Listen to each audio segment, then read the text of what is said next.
all-time low of 5.1%. Although this is not good enough, child mortality has dropped from 165 per 1,000 lives in 1990 to 54 per 1,000 live birth in 2013, enabling Tanzania to meet the MDG 4 targets. We'll stay the course with regards to investing in prevention and treatment of diseases so that we save more lives of our citizens and make Tanzanians may live a happier life. We give special attention to reduction of maternal mortality this year. We've not been doing well in this regard. Again, we appreciate the support of donors both in the health and water sectors. We look forward to continued support this year and many years to come. Excellencies, the year 2013 has been good with regards to scaling up interventions in the infrastructure development. With regard to power generation, distribution and supply was stable.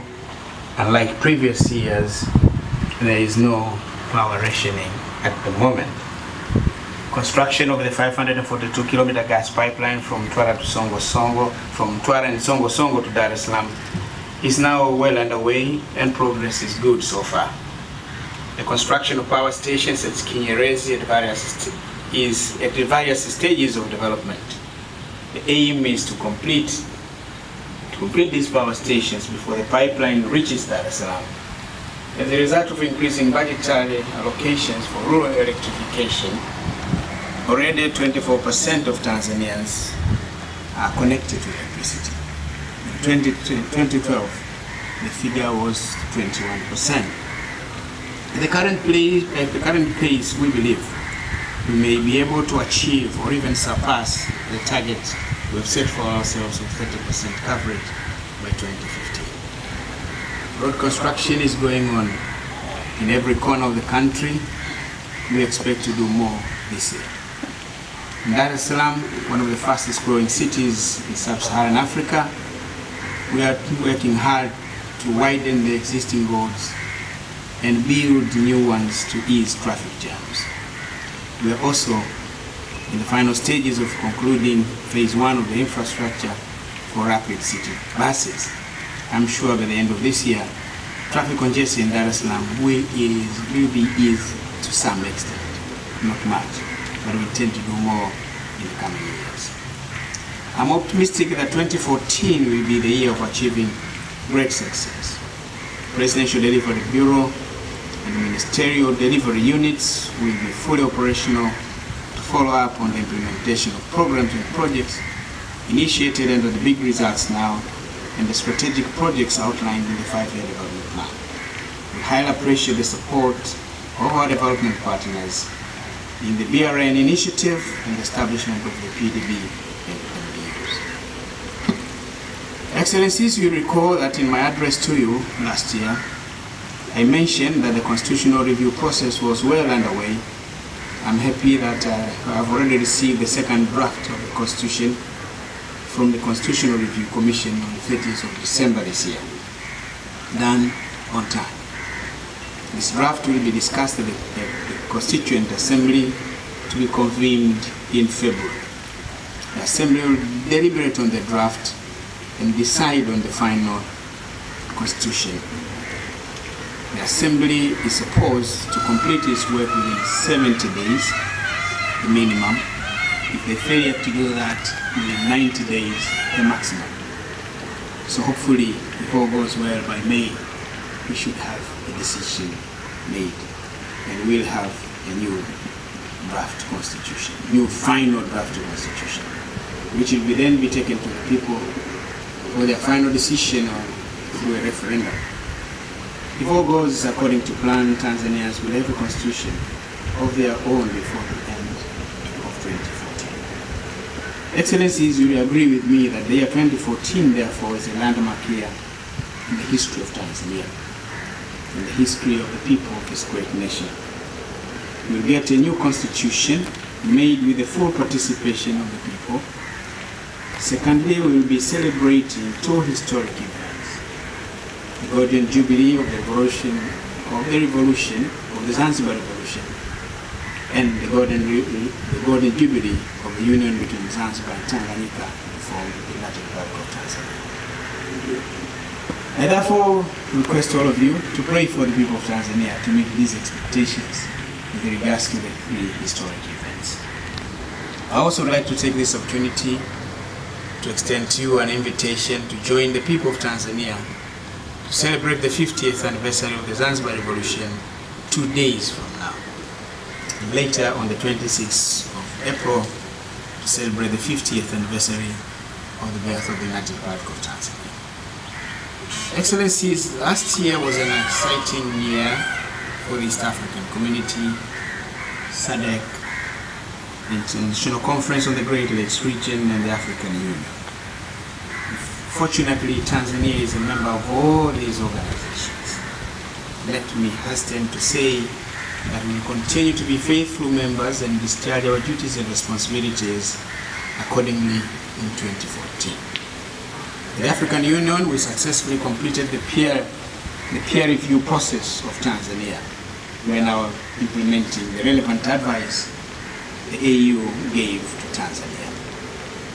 We continue to serve as members of the African Union Peace and Security Council, and through our membership in 2013, we were able to contribute to the peace processes in Madagascar, Zimbabwe, the Democratic Republic of the Congo, Somalia, Mali, Central African Republic, and the other African issues of interest.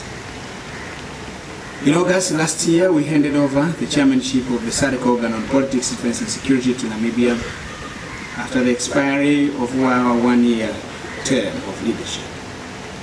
I'm happy that they have forcefully expanded towards finding solutions to the political and security challenges in Zimbabwe, Eastern DRC, and Madagascar were rewarded with success. Elections were successfully held in Zimbabwe and Madagascar, and new political dispensations are now in place.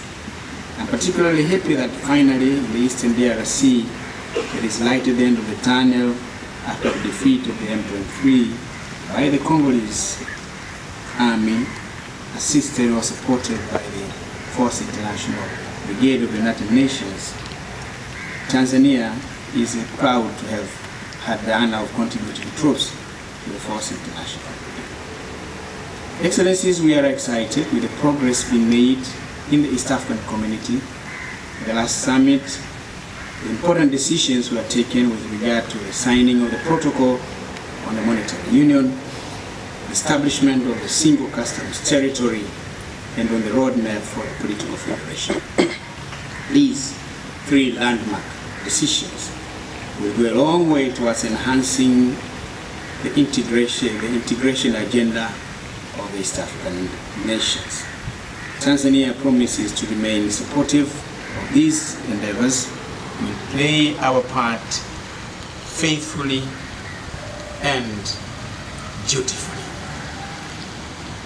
Excellencies, as we celebrate these landmark achievements, I wish to assure you that we will continue to work with all member states of the African Union, Southern African Development Community, the East African Community, International Conference of the Great Lakes region, and the United Nations, as well as other members of the international community at large, to ensure that African conflicts are prevented, and if need be, they are resolved speedily and expeditiously. The people of Africa have had an unfair share of conflicts. They deserve a break. They deserve better. Excellencies, last year was a special year for Tanzania's diplomacy. We had the honor of hosting several world leaders, including the President of China, His Excellency Xi Jinping, President of the United States of America, His Excellency Barack Obama, 19 heads of states and government members of the Smart Partnership Movement. No year compares to this to last year for us also. So we look forward. We're not sure. We don't think this year will be as exciting as last year, but you never know. It's only January. Maybe Sometimes someday, bigger things may happen. We also participated in several regional and global meetings and initiatives. In November last year, I had the opportunity of representing Africa at the UN Climate Change Conference, the 19th one, which took place in Warsaw, Poland. I did so in my new capacity as the coordinator of the Committee of the African Heads of State and Government on Climate Change under the African Union. We could not be able to achieve all that we wanted, but some progress has been made on the way towards getting a legally binding climate agreement in Paris 2015. We all now are banking our hopes on COP20 meeting in Peru later this year to build the requisite momentum that will take us to COP21 in Paris with optimism and hopefully success. Let me use this opportunity to reiterate Africa's readiness to be as cooperative as possible in this discourse. We want to see to it that we succeed at the Paris Climate Summit. The situation on this planet we all call home is grave. There is no time for further delays. Urgent action is needed. Therefore, we must all rise to the challenge. Excellencies, it would be remiss of me if I ended my speech without thanking all of you for being good friends of Tanzania in 2013 and many years before that. I reaffirm Tanzania's readiness to advance this friendship this year and forever. We also extend our special thanks to our development partners and other friends for the tremendous support and assistance extended to Tanzania throughout the year 2013. We could not have achieved as much as we did without your invaluable support. On behalf of the government and the people of the United Republic of Tanzania, please convey our heartfelt gratitude to the governments and the people of your great countries.